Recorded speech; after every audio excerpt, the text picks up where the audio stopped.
What's up, everybody? We're going to show the Naperville, Illinois Kratom hearing that happened last night, where we had some fabulous advocates that showed up.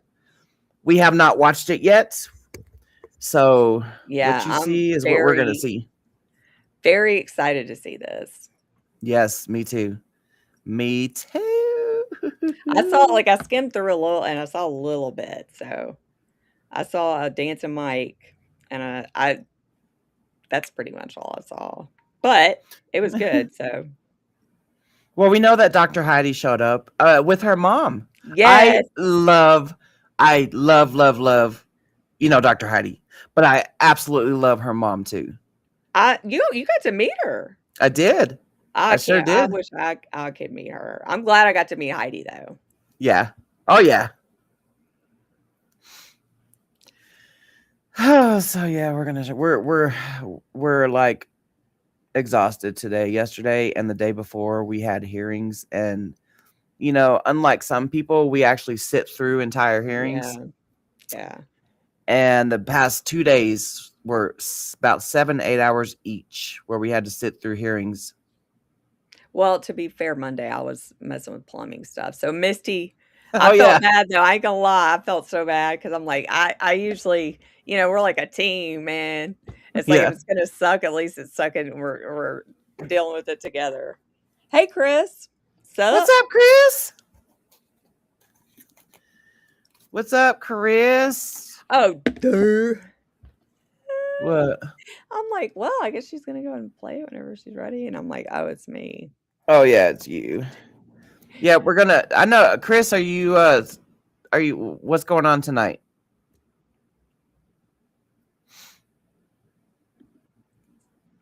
Tonight, Let me know what your tonight. plan is.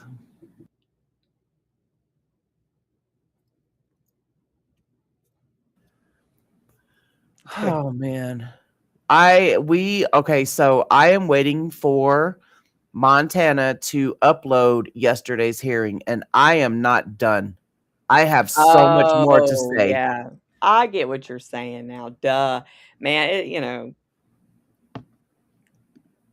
Okay, okay, good, Chris. Okay, good. okay. I Yeah, should I am not done with Montana because they even talked about me, but they didn't say my name, but they talked about me. yeah. And the fact that that one legislator said pretty much that, oh, he feels bad for I think he said the moms that take it or something like that. Oh man, what were his words? But he was voting against it, right? He was voting against Yeah. the regulation. And it was pretty much, oh, they just got to figure it out on their own. Oh, But yeah, he was saying, like, the moms that he was worried I can't remember either, Misty, but it was, like, pretty much saying, like, "We don't matter." yeah, we Chronic pain don't. patients and people that consume kratom literally don't matter. Yeah, I Yeah. want you guys to see the Montana hearing. I am waiting for them. But, I mean, if it was up to that committee, it'd already be banned, dude. Hmm. We Yep. had one good dude, man. He's like he said something to the effect of, "My son's 13 and I have alcohol in my house. Yeah, So, we have to at some point, we have to parent." And I'm like, "Dude, dropping facts, I bro." know. And then the other thing that he said was, because people were bringing up the fact that it costs money to regulate, and then he was like, "Well, it costs money to enforce the ban." Yes. Yeah, I really like that guy. Okay, Chris. Yeah, we're gonna watch it tonight. So, I don't know if we're gonna live stream or just record. We always have to read the room. Yeah. So, and Well, the and some of way, them we can't oh, well, that one is a live oh, never mind. I was gonna say some of them we can't because it's, not public or whatever. yeah, that's why we're waiting for the Montana to upload because y'all need to see that crap. You need to see what we're in for. It was off the chain. I was trying And to what? like I said, where was one specific Montana advocate at? That's your state. I Where were just you? tagged, Oh, okay. okay, cool. I just tagged Mike, Dancing Mike. We call you Dancing Mike if you're watching this, Mike, because, obviously you dance. Yeah. Got some moves too, man. I wish I could dance like that. And I'm tagging Dr. Heidi also. Okay. All right, let's get this show going. Yes. Holzhauer, Aye. Jane, Aye. Kelly, Can you hear that? McBroom, Aye. Syed, Aye. White, I can hear it because I put my headphones on. Foley. Yes. Okay. Motion But passes. oh my god, it's so low. Yeah. I-23. Item Is it turned all the way up on YouTube? is a recommendation Yeah. to waive the first reading and pass the ordinance amending sections 3-3 and 3-6 of the Naperville Municipal Code to prohibit the retail. Dude, I hate it when they have There are 4 statements of opposition and 6 written comments that were posted to the website, and we have 8 speakers on this item. 6 written comments, eh? Go ahead and call the first speakers. The first 4 speakers dude, are go. Sorry, that thing wouldn't go away. Kelly Douglas, Ari It's so Bernstein, and low. Michael Fasano. Yeah. Put your headphones on, y'all. So if you heard your name called, go ahead and proceed to the front row. The same rules apply from public forum where you're given 3 minutes to speak. The timer will be in operation located on the side dial. I think it's how they record it, or like it's like mono and not stereo or something. That's the only thing I can think, because it's First only speaker, Colin certain Mubarak. ones. Hello, and thank you for giving me the opportunity to speak today. My name is Colin Zubarik, a public policy advisor for the American Kratom Association. We're a consumer advocacy organization. I like him. Nonprofit. We do not sell any products, or we do not sell any products. I do not make sales or anything. We are just a consumer advocacy organization.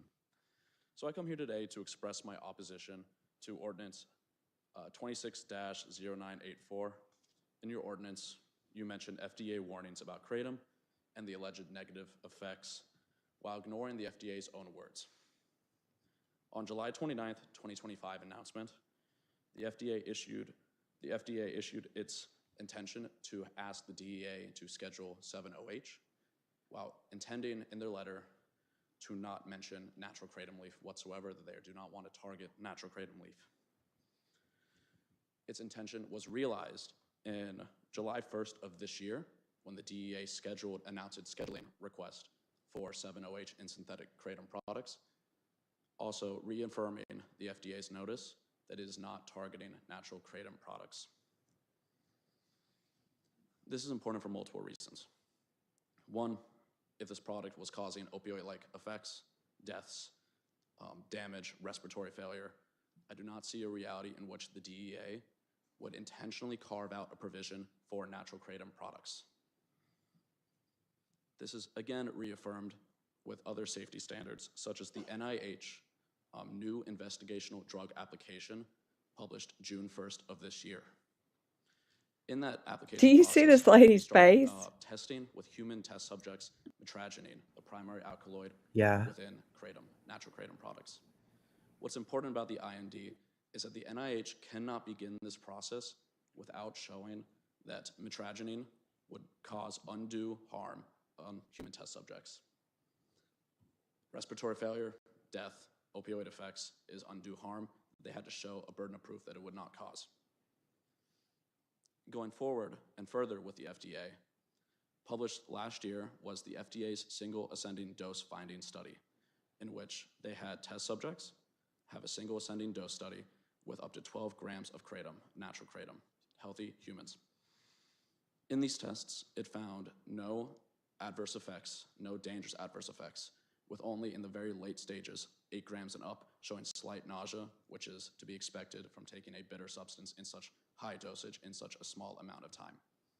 In all these studies, it showed that kratom, natural kratom, did not produce any sort of undue harm, danger to the patients, to the tests, to just regular consumers. Natural kratom leaf products do not produce any highs, they do not produce any danger. The speaker's time is up. Thank you. Next speaker. The next speaker is Kelly Douglas, followed by Ari Bernstein. Hi, everybody. I'm Kelly Douglas. I would like to speak in support of the proposed ban on the retail sale of kratom in Naperville. As both a member of the Liquor Commission and a resident in the community, having attended Steeple Run and then Madison and Naperville North, I believe one of our most important responsibilities is to protect the public health and safety of our community, particularly when we see an emerging problem and trend and we have the opportunity to act before it becomes a larger one. For me, this issue is also personal. I have watched a close friend with young children privately struggle here in Naperville with the kratom addiction, and I've seen firsthand how something can be marketed as harmless or natural product can lead to a real dependency. And this concern goes well beyond my own personal experience. As outlined in the proposed ordinance, kratom contains compounds that can produce opioid-like effects and carry the potential for addiction. The ordinance also notes that FDA warnings involve seizures, liver damage, and potential of overdose and deaths. This should concern all of us. I also am particularly concerned about how these products are being marketed to our community. There's a prominent sign, a huge sign, of Feel Free right on the corner of Hillside and Washington next to both Highlands Elementary School and Naperville Central High School, where I personally have a 15-year-old, and many people in the community have children there as well. Regardless of how our product is characterized, large-scale marketing of a kratom-related product in such close proximity to our schools raises serious concerns about exposure, normalization, and the messages we're sending to our youth. Our young people are especially vulnerable to the marketing that makes dangerous products appear mainstream, harmless, or wellness-oriented. We should be asking whether this is the kind of product we want, prominently promoted steps away from our children. We should not wait until more families in Naperville experience the consequences firsthand before deciding that action is warranted. The ordinance before us is clear, and I believe that it is the right approach. Naperville has always taken pride in being proactive when it comes to the safety and well-being of our community, and we have an opportunity to act now before something more tragic happens. Thank you. Thank you. Next speaker. The next speaker is Ari Bernstein, followed by Michael Fasano and Jim. Hi, my name is Ari. I'm a licensed clinical social worker, and I work at Mill Street Behavioral Health, which is associated with Edward Hospital. I've worked there for the last 5 years, and during that time, I've treated hundreds of patients myself, and as a clinical supervisor, I've supervised the treatment of thousands of patients for substance use disorder, and I've treated patients for cocaine use, alcohol use, opioid use, heroin use, cannabis use, and alcohol use. And over the last 5 years, I've grown to learn how to treat kratom use disorder. And I don't see any difference between kratom and kratom products as I do from the rest of the substances that I mentioned previously. I have to develop relapse prevention plans, address financial harm to families, all from kratom use. I treat, as part of my team with nurses and doctors, I prescribe the same drugs I use for opioid use disorder.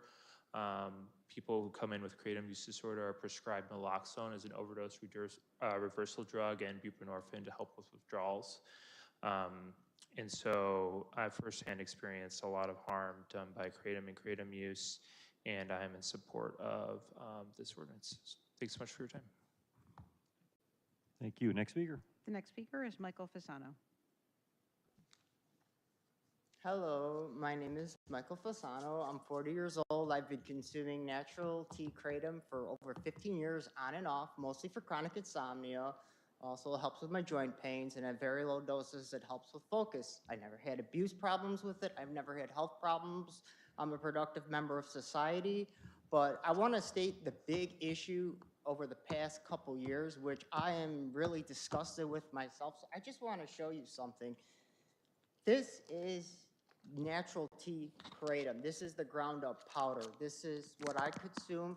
Several vendors in shops in other villages sell just this. They're, they do have COAs if you can ask for them, and they, 21 and older. But unfortunately, I noticed there are a lot of gas stations and smoke shops that are selling products like this and calling them kratom. And they're selling liquid shots and all this other potent stuff, and they simply just do not care. This one says perks.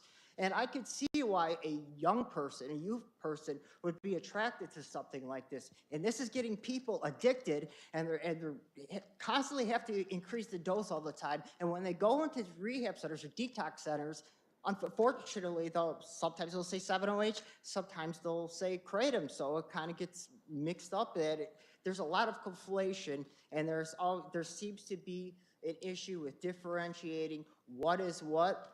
These pills, liquid shots, any of the gummy stuff, that potent concentrated stuff, that is not traditional kratom. This is traditional leaf kratom. And the next thing I want to add too is on the topic of regulation. I understand there's a burden of other villages may feel like that, they need to bring it to their own personal lab to test it and stuff. And I sympathize with that. But the lab testing burden falls on the responsible vendors that are doing it right, that are unfortunately getting penalized because of the bad actors. So this is from a vendor that I bought online, and there's actually a QR barcode, and when my phone's dead right now, when you scan it, it will take you to certificate of analysis reports. This literally shows you the tiny amounts of trace, like 0.00009 of the 7-hydroxy. It doesn't even have an effect on your brain. And it shows you the levels of the naturally occurring alkaloids. It also shows you it doesn't have any contaminants, yeast and mold. It tells you everything. And it shows you the company name on there. It gives you a number. You can call the number to confirm and verify the legitimacy of it. And here's another one. I don't have this product with me, but this, it shows you the product, the lot number, and everything. So I really would go for the route of regulation instead of prohibition. Thank you for letting me speak. Speaker. The next speaker is Jim, followed by That was Woo, awesome, dude. Mike! Ela Webster. When he pulled out that COA, I was like, oh my gosh. Good evening. My name is Jim Surik. My children attend Naperville schools, and I spoke before this council about kratom in 2019. I'm not against regulation. In fact, I supported the council's regulation in 2019. What I think is important today is that the council distinguishes traditional kratom from newer, higher potency synthetic 7-OH products. They are not the same thing. They should not automatically be treated the same. Back in July, the Liquor Commission heard extensive testimony supporting this proposal, but did not hear a comparable testimony from those with a different perspective. Multiple speakers all on one side. Tonight, the perspective only gets 3 minutes. I'd ask the council to weigh that imbalance before taking final action, and to consider whether anyone has evaluated how the 2019 framework has actually performed. Please do not rush to broadband an ordinance, which may push people towards unregulated products. And it also, well, that's it. Thank you. Right on, Jim. The next speaker is Dr. Heidi. Dr. Heidi! Good evening, Mayor and members of the City Council. Thank you so much for allowing me to testify tonight. My name is Dr. Heidi Sikora. I'm a doctor of nursing practice, a retired nurse practitioner and healthcare executive. I volunteer as the Chief Scientific Officer for the International Plant and Herbal Alliance, but I'm here speaking on my own behalf tonight. And so I want to let you know a little bit about my story. I live with multiple rare genetic disorders, including a Chiari malformation, which means that part of my brain is below the opening in my skull and puts pressure on my spinal cord. In addition, I have a tethered spinal cord, Ehlers-Danlos, hypermobility, hereditary alpha-tryptosemia, and a few more. So I live in pain that is severe and constant. I tried every pharmaceutical option known, and unfortunately, they didn't work, and some caused serious adverse events that made them unsafe for me to continue. Even after brain surgery, I was only able to tolerate opioids for just a few days. 7 years ago, I tried natural kratom leaf. It doesn't eliminate my pain, but it reduces it to a manageable level so that I can exercise and stretch and maintain my health. It does not cause sedation or impairment. It actually improves function without any kind of intoxication. But my own experience isn't why I'm here. It's what compels me to speak publicly was seeing the difference that it made for others, especially a disabled Gulf War veteran friend. On a family trip, he was miserable on his prescribed opioids. I suggested he try natural kratom leaf. The improvement was remarkable. He had enough pain relief to function without sedation.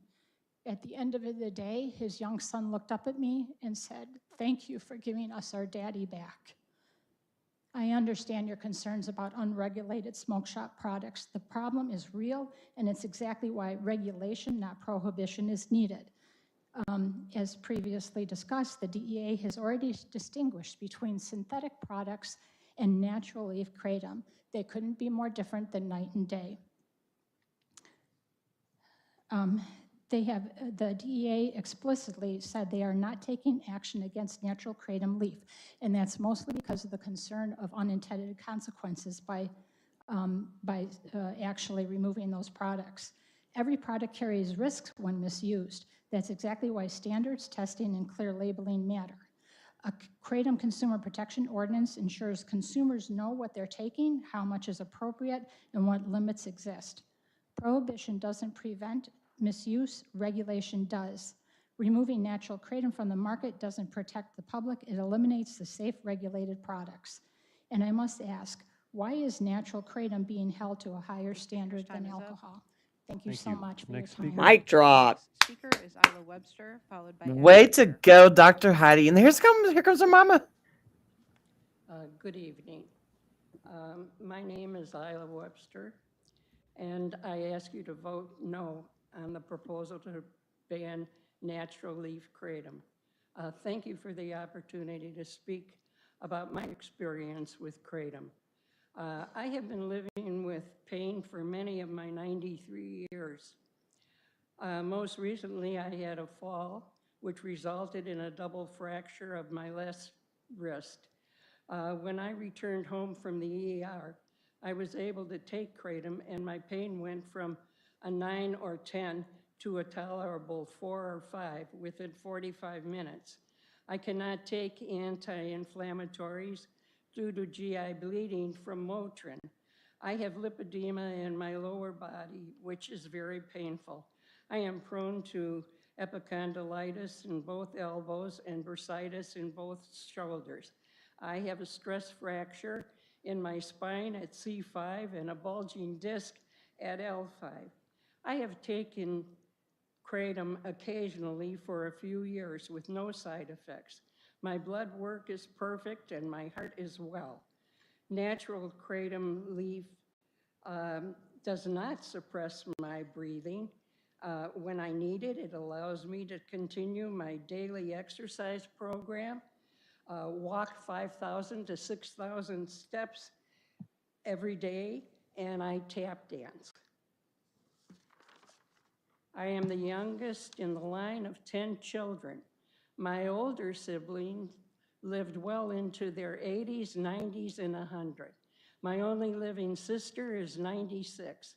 Genetics predict that I could also live to 100 or beyond, and so I am doing everything I can to live a healthy, joyful life.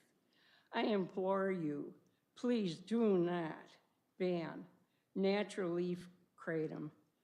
Thank you so much for listening to my experience with natural leaf kratom.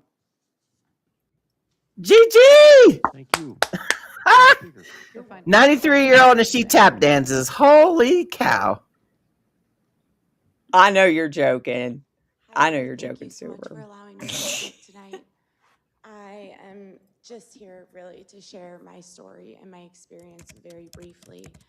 Again, I got addicted to Feel Free. It has kratom and kava in it and a very little amount of 7-OH, which I found out at the last liquor commission meeting. And I found Feel Free on a health and wellness podcast, thinking it was something that was actually going to give me health benefits. And I'm a mom of 4. I was tired of drinking wine every night and waking up hungover, so I thought I had learned everything that about the product from the founder who claimed he was sober for 20 years. And I ended up 2 years later, April 15th, 2025, in a detox unit at Edwards. I was having horrible heart palpitations. I was having panic attacks. It made my insides so, so sick. My skin was turning a green color. I was throwing up all the time. I was taking the amount that was suggested for about a little over a year and a half. And then as my body got more addicted to the Feel Free, I drank more, and within like 3 to 4 months, I was fully addicted and extremely sick. I thought I was gonna die. So I checked into Edwards, and they treated me like a heroin addict, and that completely freaked me out. I'm typically really healthy. My blood work came out completely fine, and they basically said I was okay, but the withdrawals were completely insane, and I wouldn't wish those on anybody. I'm really here to talk about the people that, to talk to the people that see this Feel Free and think it's a natural herbal supplement that gives you energy. The marketing is just really confusing. It doesn't seem accurate, and the billboards in Naperville are getting bigger and bigger. And if I'm going into detox and they're treating me like a heroin addict, why are we putting big billboards in our community with the Feel Free? To me, you might as well put up heroin and cocaine or opioids. I don't see the difference if where people are getting treated like that. The withdrawals, again, were just horrific, and I just worry about the kids, the parents who are getting on this by accident, the kids who are bringing this home to their parents. A lot of them don't have the receptors, the brain receptors of addiction, but they're getting hooked on it still. So thank you. Thank you. See, how do we not know if they were chasing the kava extract filling I'd like or to it's the kratom Yeah. powder? to Chief Aries with regard to your experience from the law enforcement side here in Naperville, and Chief Pucknitis, if you have anything to weigh in on as well. But we'll start with you, Chief, regarding this particular issue. Sure, thank you, Mr. Mayor. What I can tell you is if you look at the data, I would classify this more as a public health and consumer safety issue than I would a crime issue, and our data plays out that way. What I would draw attention to from the police perspective and where it lines up with the public health perspective is in the last 4 months, we've had 4 overdoses, 1 fatal, that the coroner did attribute to kratom usage. 3 others, and then we had another mental health related call where someone was taking kratom. So we are seeing the call. So again, not necessarily criminal. We've had some theft cases where kratom is being stolen from these shops. 7-OH. But again, Yep. this is more a health concern and community safety concern from what we're seeing, and I think our partners next door are seeing as well. Could you comment as far as the trend this year versus in the past? Yes, and I had some data pulled up earlier. The last 2 years, the incidents we've had where we've seen kratom coming up, whether it's again from the public health perspective or the thefts, are outweighing the last, in 10 years, the last 2 years are much higher by themselves than the last 8 prior to that. Is that what you're asking there? It does. Yep. Thank you. And then Chief Pucknitis, do you have anything? Sure, Mayor. Mark Pucknitis, Fire Chief. You know, on the fire side, we see a lot of overdoses. We see a lot of substance abuses for various types. The kratom doesn't necessarily rise to any top of the list. We haven't been alerted by our people that we have seen a high call volume from kratom itself, but we do see overdoses of a variety of types. But I wouldn't say that kratom specifically is has gone up in any type of trends that we've seen. Now, I'm not saying that's not a problem, but from a response aspect, we have not seen a significant increase in any of that. Thank you. Councilwoman Jane. Thank you, Mayor. First, I just want to thank all the speakers today who came up and shared their stories. I know they're personal and not easy to share in public, but I do appreciate that you're willing to come up and share those stories.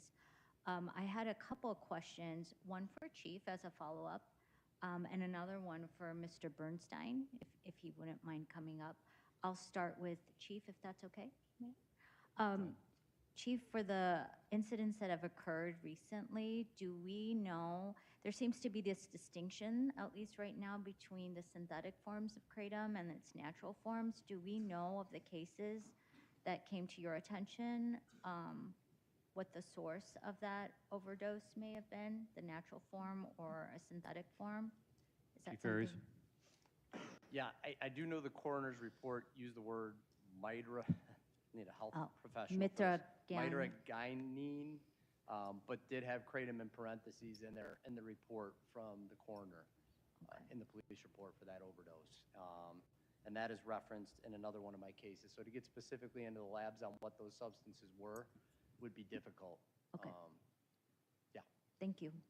And Mr. Bernstein, thank you so much for coming. No problem. I couldn't decipher whether if you could comment on your experience in treating those patients and that distinction that I asked Chief about, whether through your experience and observations, if you found a trend between the natural form or a synthetic form. Oh, yeah. So I would say a majority of the patients who are coming to treatment are using the synthetic form of kratom. It's been a long-standing history that people with opioid use disorder have, in the substance use disorder community, in like more of the severe substance use disorder community, kratom is often taken by people with opioid use disorder as it's kind of like a straddling the fence between something that helps their withdrawal or an intoxicant at higher doses. My concern is primarily the synthetic, for sure, and at the same time, it's difficult for me to, I think, endorse the sale of leaf at tobacco shops. And our big problem with synthetic kratom is that once it's tested, we're seeing not a good capacity for what's being marketed as what's actually in the product. And being able to distinguish what's a pure leaf versus what's that product in a tobacco shop seems very difficult to regulate. And that's my concern. But to answer your question, it's the synthetic that we're seeing, that people are going back 3 times a day to smoke in tobacco shops to spend $30, $40, $50 each time, up to $150 to $200 a day that I'm treating in my day program, and what we're having to do detox at the hospital for. Thank you so much. You're welcome. Councilman Holzhauer. Thank you, Mayor. Agree with Councilwoman Jane's comments that anyone who came up and shared their personal story, whether it's about pain relief or addiction, that is a lot of bravery. Thank you for making it out here. I'm particularly moved by, actually, let me just start with, I did some research regarding this issue. A colleague brought some stuff to my attention. I called our state rep because I know that Illinois is looking at a ban right now, got some perspective there, and frankly talked to some people that just have personal experience with it, just to kind of pull as many opinions as I could. Something that I really resonated with was actually Ms. Ware's comments when she was speaking earlier. So, my first job out of law school was I was a prosecutor for 4 years in the Air Force JAG Corps, right? After that, I was a defense counsel for 2 years. And so the time in our history was like 2007 to 2014. And if you know your history with drugs, that's the time when people were starting to ask questions about what were then legal sort of gray areas. Like, hey, do we notice that there's some doctors that are prescribing an awful lot of Percocet or OxyContin or whatever? It's kind of a gray area. Let's just let it slide for a while. Or, hey, there's these like new gray area drugs out there which can be helpful for some people. Spice was one of them. Bath salts, very famous case. You know, I actually heard about bath salts before people knew they were bad. I heard about them in the debate context of maybe we should let these things slide for a little while. I have represented on the defense side many clients who have stories like yours, Ashley, young people. Benny can attest to this. He was in the military. A lot of these people still are struggling with addiction in the year 2026. I feel like if I could go back in time, my plea to the policymaking community would have been, let's slow down a little bit, let's learn, you know, and frankly be a little more restrictive. And I think particularly the fact pattern you have here, where it's like tobacco shops that are selling things that it's really hard to judge the purity on. The FDA doesn't even regulate this. It reminds me an awful lot of the stuff that I saw 20 years ago, and I'm going to vote to approve the staff recommendation. Thank you, Mayor. Councilman Syed. Thank you, Mayor. So thank you to all the speakers who came and spoke today. And I see a person, a good friend, as well as a person who has been working with the community for many, many years on substance use prevention. And Matt, who is sitting here in the audience, who works with the youth. With your permission, Mayor, I wanted to have Matt on the mic. Just wanted to speak to him. Sure. Because he has been working on substances, you know, for many years from 360 Youth Services. No, Dylan, this is from last Matt, night. sorry to put you on the spot, but I know that you have been working on this topic. So I just wanted to hear from you, Matt, practically, because you have been working in this area and in the city for many years.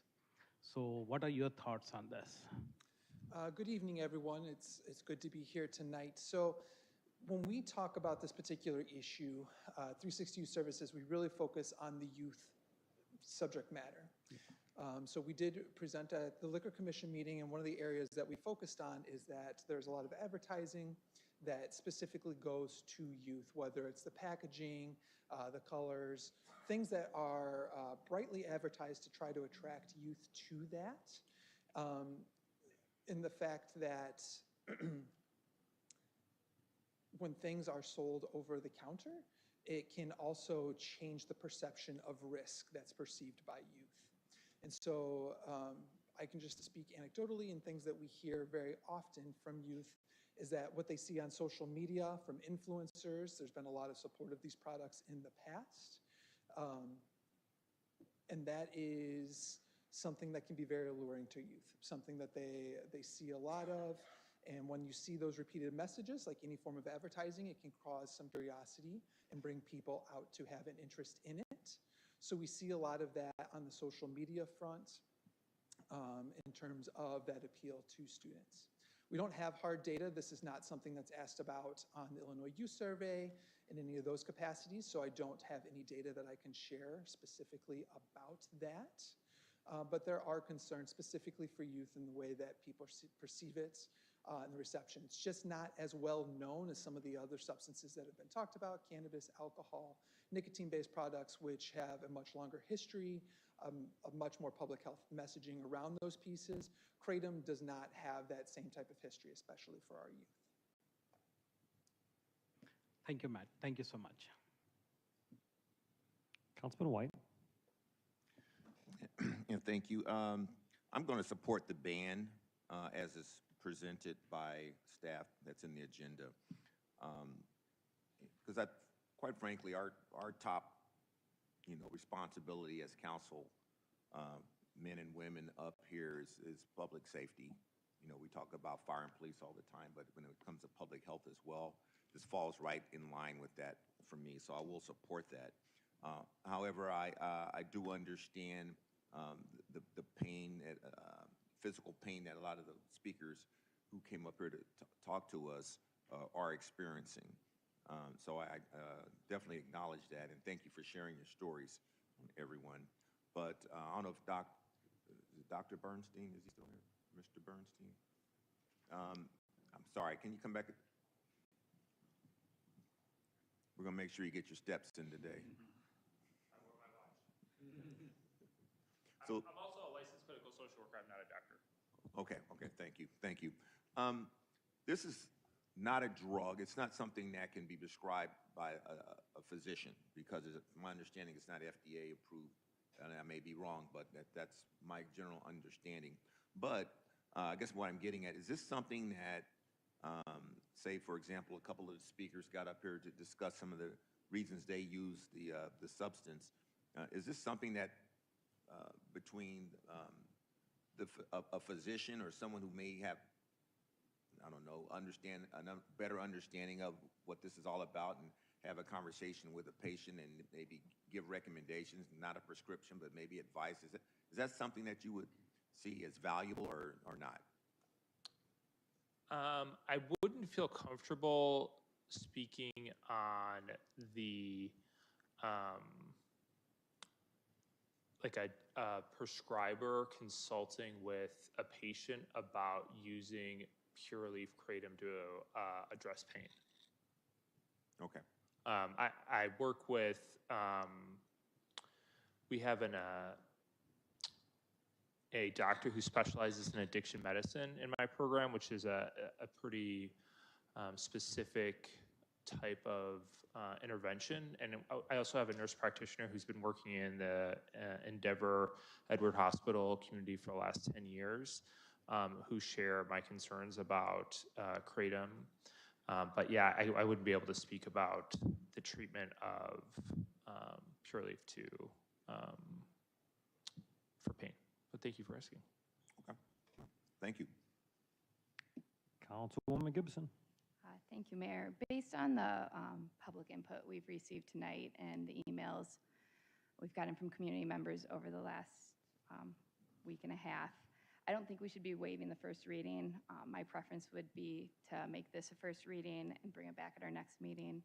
I think we've heard pretty consistently from the community that there's a difference between synthetic kratom and natural leaf kratom, and these highly concentrated products that are often marketed to adolescents. I think, the natural leaf kratom and its very real purposes for pain management is also something we should consider, including as a public health concern.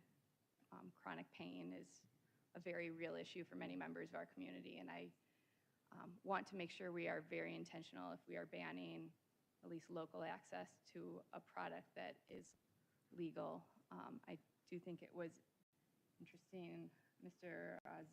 Zubarik mentioned the DEA specifically carved out and made a difference between, or designated the difference between synthetic and natural leaf. So I think that's something that is worth us evaluating more and giving the community more time, follow our normal process of a first reading and second reading. My preference, if my majority of my colleagues agree, would be to have staff come back at the next meeting, maybe with an option 1 and option 2, either a total ban or a ban on synthetic versus natural leaf, recognizing that there would need to be safeguards in place, like certificate of authenticity, and ways that we could regulate the difference between natural leaf and synthetic. I do have a question, though, about something that's come up multiple times, the marketing of this, particular billboards in town. If we were to ban kratom, either in entirety or just synthetic, would companies still be able to publicly market? Is there anything we could do about the public marketing of products that aren't allowed to be sold in our city? Mr. City Attorney. Sorry. I'd have to research that. Mr. Krieger. Thanks, Mayor. I'll take a shot at that one. Billboards are considered to be off-premise signage and therefore require council approval if they are on incorporated land. And I'm looking at you, Allison, to see if you're nodding or shaking your head. And if That dude's got some hair. So that does not apply to existing billboards. I don't know. Did that answer your question? Maybe if it's something staff could look into, if that's, if we do end up banning either synthetic or all kratom products, if there's something we could do about continued marketing of banned products in our town. Thank you. Councilman Kelly. Thank you, Mayor. I just have a few questions. I don't know who on staff might be able to answer it, if anybody, but two specific questions. One, we've heard about the difference between synthetic and natural, and I'm just curious if, do we have any concept for one of, in general, how much is being sold in the city? How many stores are selling it? What volume? Do we have any idea? And then do we have any idea of the, between the two, synthetic versus natural? Is it 90%, 10%, 50-50, just very rough ballpark? And if you don't know, that's okay, but I'm curious if you know, or if there's a way to find out. Maybe there's not, but I can briefly answer, and that is Kratom does not require a tobacco license. So while we have regulation for tobacco, where we have a number fixed of tobacco retailers in the community, Kratom does not require any sort of licensure to sell. so really no way to track it. Correct. Okay.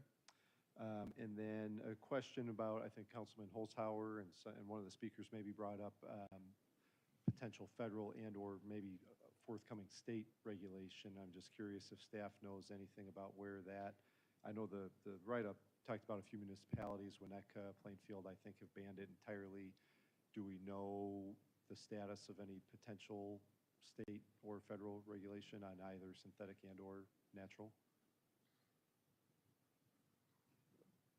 Mr. City Attorney, do you're No, I don't. I know that they're being considered and things are discussed. There's bills that are pending, but I don't know the likelihood or the speed at which any regulations are expected. Nothing imminent that you're aware of? I mean, I've heard that at the federal level in particular, the synthetic is getting a lot of attention, and I think there's some focus on there. It's also at the state level, but I don't know anything imminent. Okay. Thank you. Councilman Wilson. Thank you, Mayor. Yeah, I guess having heard about the distinction, or I guess having heard more about the distinction here between the synthetic and I guess you could say natural, I'd be in favor of what Councilwoman Gibson would be proposing here, as far as doing this being a first reading and then a second reading, I guess, just as part of gathering more information. As, you know, I'd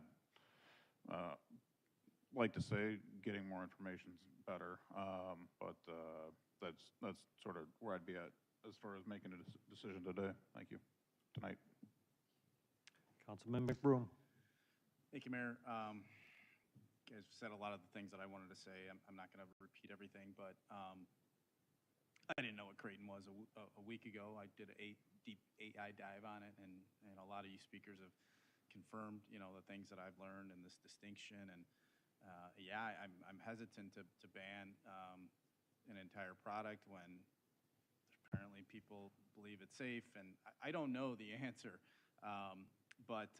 So I guess long story short, I'm supporting what Councilman Gibson is suggesting, first reading, and just gathering some more information on it, making a decision at a future meeting. Question for you again, Chief. With regard to the enforcement of an ordinance, if it were passed, a synthetic versus a natural leaf kratom ordinance, how would you handle that with the police department? Well, I think some of our speakers helped us with that tonight, saying it's hard to distinguish what you're getting from products. So practically speaking, I would have to talk to the labs that we send the narcotics we seize and see how they would handle something like that. It would have to be tested in a lab to determine that. And then it would be, is it criminal? Because the lab is not just going to test something that's not criminal to determine derivatives. So we would have to, I would have to do more research on that, because from what I've heard, if we did go with one type of ban, we wouldn't be able to walk into a store and it's not going to be marketed a certain way. I think one of the speakers had mentioned some have different levels of the, is it the OH7 or 7OH in it versus this? We don't know the composition. So I couldn't give you a good, honest answer until I started calling crime labs and saying, how can or would we handle this? Something that, to everybody's point, is not illegal in the state or federally yet. I don't know that that helped, but I don't know that I have a good answer for you at this point where we could get that done. No, I think that helps, and I think it summarizes some of the things that we heard tonight, in that while in some cases there might be leaf that's being sold with a certificate of authenticity from a manufacturer somewhere. We don't really know if that's authentic or not. It's a manufacturer's statement, and they may or may not be in this country to even provide some sort of true testing that would be recognized by agencies here in the United States. Councilman Kelly? Thank you, Mayor. Yeah, just a follow-up question, sort of to that point. Again, back to some of the other municipalities in northern Illinois who have taken some action. Rockford seems like they have a partial ban, and then the others, Winnetka, Plainfield, and one other, I think, have a total ban. If we're going to bring it back for a second reading, I'd be curious if somebody, either legal or police, can reach out to those municipalities and ask how they have handled it, if they've had any enforcement action at all, and if so, how they handle testing. We don't have a health department, right, as a city. I don't know if those municipalities do or not, but I'd just be curious how they're handling it, how we might be able to handle it. I'm certainly open to some kind of regulation. The stories are compelling, but I just want to be thoughtful about how we do it and make sure that we do something we can actually follow through on. I know when I'd never heard of it until before it came to us last time in 2019. I think it was just me and Councilman White, and we were all just not sure what to do with it because we didn't have the knowledge as council people or as a city staff really to know that much about it, let alone how to regulate it. So I do think a second reading makes sense, and the more knowledge you can bring us that maybe other municipalities have already done the homework on, the better. Mr. DeSanto? Yeah, I'd just like to clarify, make sure the council and everyone's on the same page. The proposed regulation is to control the local retail sale of kratom. It doesn't touch on possession. If there are responsible users, they will still be able to likely access that, whether it's online or outside the municipal limits, and have that in Naperville and use it responsibly. This ordinance is really targeted at the stores within Naperville that are marketing and selling kratom. And I would just kind of echo what the chief said from a prosecutorial perspective.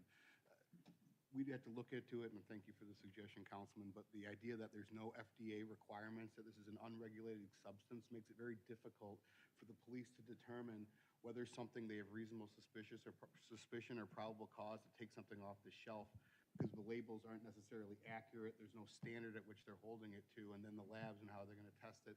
I think that's why the Liquor Commission had recommended a broad ban in order to encompass everything versus trying to parse between synthetics and the natural products. Councilman Holzhauer? Yeah, thank you, Mayor. So I'll split this into a procedural comment and then just a follow-up to what Mr. DeSanto and Chief Berry said. From a procedural perspective, I don't think it's really a good look if we have like a split council with maybe a bare majority passes a kratom ban here tonight, but a lot of people wanted a second reading or whatever that breaks out as. So I would support a second reading, just like Councilwoman Gibson said. From a procedural standpoint, I think it's a better look. Having said that, I mean, and also kind of having lived it, I can tell you from like a prosecutorial legal perspective, from a police perspective, it is just impossible for them to enforce, I think, a ban on just the synthetic form. And also from a storekeeper perspective, that's really unfair. Like, that's an unregulated product. It says that it's pure leaf on it, and then it turns out it's spiked with who knows what. Is the store owner like prosecuted for violating a law? Do we just let it slide because they didn't know? I mean, it's like we literally know the packages aren't trustworthy. I think it puts the store owners in a super unfair position, and I think we have precedent on it. So my intent would be at a second reading to still vote for what we're seeing right now, but to support a second reading. Thank you, Mayor. Okay, well, I hope if we have a second reading, council will take action. I think having one dead person in our community whose autopsy report indicates kratom as a cause of death is pretty significant. And having 4 additional overdoses, as the chief described in recent time, should wake us up and have us take action as the communities around us have taken complete and total bans on this product for all age groups. With that, Councilman White, may I have a motion to hold the first reading and table for final action to be taken at the September 1st meeting?